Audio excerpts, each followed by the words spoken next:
everyone, Dr. Beth Westie here, and I wanted to talk about calories today. This is something that I've done research on and something I've talked on just a little bit before, but I'm going to address it a lot more right now because I've been chatting with quite a few women today and in the last couple of days about calories and why women get frustrated and stuck with their results thinking, oh, I'm doing everything right. I'm counting all the calories. I'm doing all these things. Why is this not working for me? And it's because counting calories doesn't work, because oftentimes what you're thinking about calories is not how your body functions or uses it, and it's not going to get you the results. So what does that mean? Let me explain a little bit. This is all in honor of my upcoming book, The Female Fat Solution, so stay tuned for news about that. You can go to my website, which is www.drbethwestie.com, and you can download a free 7-day slim down where it just gives you a meal plan that's a sample of what I do. A nutrition that matches your hormones, your cycle, high protein, clean eating, really doing protein pacing, intermittent fasting, carb cycling, all these things rolled into one. It is literally the most potent, powerful meal plan out there.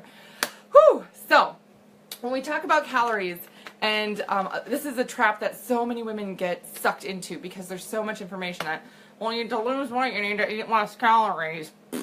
That's not how your body works. Your body is not a machine. It's not input and output. It's not, I remember being in college and my friends would be like, okay, I counted how many calories I had, and I had 1,500 calories, so I need to go on the treadmill and burn more than 1,500 calories, and then I'm going to get skinny. And guess what? It didn't work, right? And it's because your body's not a machine. It's not just input and then output. Your body doesn't function or work like that. And your body has a very dynamic system, especially if you have other hormone issues or you're working with something else. Your digestive system isn't functioning as it should. It's not going to process everything like a machine. So because your body's more dynamic, it takes something different. So let me talk about calories and labels. So here is, these are from Costco, because I love Costco. If you've seen any of my videos, I talk about Costco all the time. I'm not sponsored by Costco, but I wouldn't be mad about it if I was. I love Costco because they have a lot of organic produce and a lot of great gluten-free things, and I've been gluten-free for almost 13 years now, so it's so nice, and my kids are gluten-free. It's so great to have a place where I know I can go get fresh, organic, gluten-free items and not have to worry about it, and it's at a great price, and I'm feeding a ton of kids at home, so that's great. Anyway.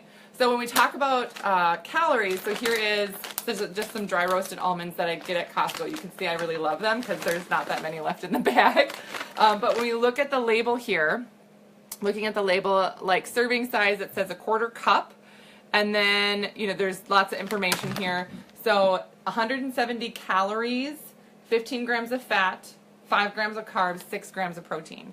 So overall, this is, there's some healthy fats in here, there's some carb, most of it's fiber, there's not really sugar, and then there's great healthy proteins in here. But a 1/4 cup is about this much right here, right? So if you're gonna, who measures a 1/4 cup, right? So it's a decent sized handful of almonds, maybe a small 2 handful size of almonds, a 1/4 cup, and that's going to be 170 calories. That's what that says. Now, shocker on the calorie count on the labels, and this is not, all labels are like this, that how they measure calories, how they figure out like how many calories is in one of these almonds, is they don't test you digesting it or test it on animals or anything else. What they do to figure out how many calories is in food is they light it on fire. Yeah, they burn it, and they figure out how long it takes to burn and the energy it takes to burn, and then they decide how many calories that equals. Yeah. There's no fire in your intestine. Like if there is, you wouldn't last very long. So your body doesn't work that way.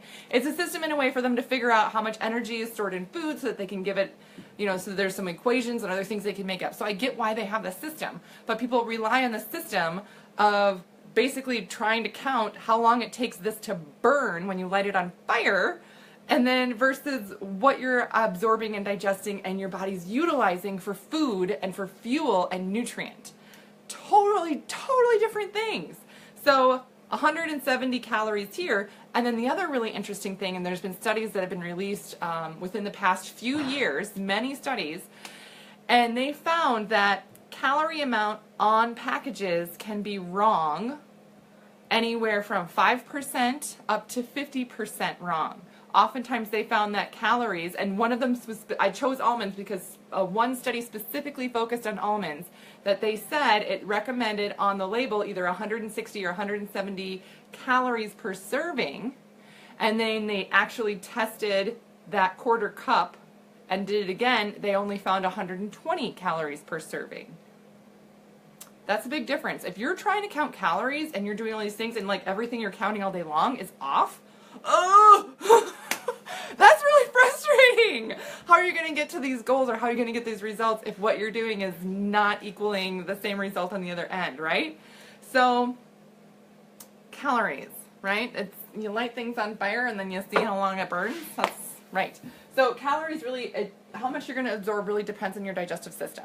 So if you have digestive issues, if you have sensitivities, if you have anything like that, your digestive system's not going to be functioning at the same rate as somebody else's, so you're not even going to be absorbing those same nutrients at the same level. So kind of keep that in mind. And then it's just not accurate overall. You know, and it's not a great way to, I mean, it's a system for some people to follow, great. And it can be a start, but oftentimes people are left frustrated, or it's hard to maintain, or they're feeling like, oh, I'm doing these things, but why is it not working? It's not working because it's not as accurate as you think it is. So what should you follow then? What is the baseline thing to start with? Protein. Protein is the thing to start with. Protein, protein, protein. It's going to get you more nutrient. You're going to build lean muscle. Lean muscle is absolutely necessary to increase your metabolism and to burn fat. So when people go on any type of nutrition plan or diet and they are like, oh, look, I lost 5 pounds in a week. That's not good. It's not good, because if you are actually losing weight versus just flushing out some water weight or inflammation, if it's weight, then you're losing muscle mass. And when you lose muscle mass, your metabolism goes crashes, and then you have to do a lot to build it up again, otherwise you'll rebound. So there's a lot I could go into on that, but really, instead of counting calories, count your proteins. And know that it takes a minimum of 20 grams of protein at a time to start protein muscle synthesis. So to build muscle in your body, you need to have at least 20 grams at a serving. And I recommend protein pacing, which is, 20 grams 5 or 6 times a day. Perfect. You're going to get higher protein numbers. So that's going to help support and build lean muscle. That's going to help increase your metabolism. It's going to help burn more fat. It's going to give you more energy. It's going to help you feel better. Bottom line. So if you're going to count anything, don't count the calories, count your proteins. Get your healthy proteins in. Eat clean, drink lots of water, lots of fiber, because now your belly's going to have to digest all that protein. And you're going to feel a lot better. So if you guys have questions on this, please don't hesitate. Comment on the video. You can message me if you're not comfortable commenting, if you have a different kind of question. I answer questions all the time for women, and I just love it, because it helps really clear the air on what's really great nutrition for women, what matches with our bodies, because they're very, very different, and what's going to help us be our healthiest all the time. So instead of being stuck, frustrated, struggling, feeling like you're trying all these things and not getting a result, you're actually doing something that you feel in control of and that you feel good about, and you're healthy and strong. So that's what I got for you guys today. Again, if you want more info, if you want, again, that sample of a meal plan, what protein pacing would be, all these other things, just head to my website and get that free download. Yeah, so that's what I got for you guys. Let me know if you have questions. If you found this helpful, if you would click the share button, I would so appreciate it, because so many women need this info. So many women need this info. They're stuck, frustrated, lost. And by sharing it with others, you're helping me with my mission and getting women healthier. All right, everybody have a great night, and I will see you later.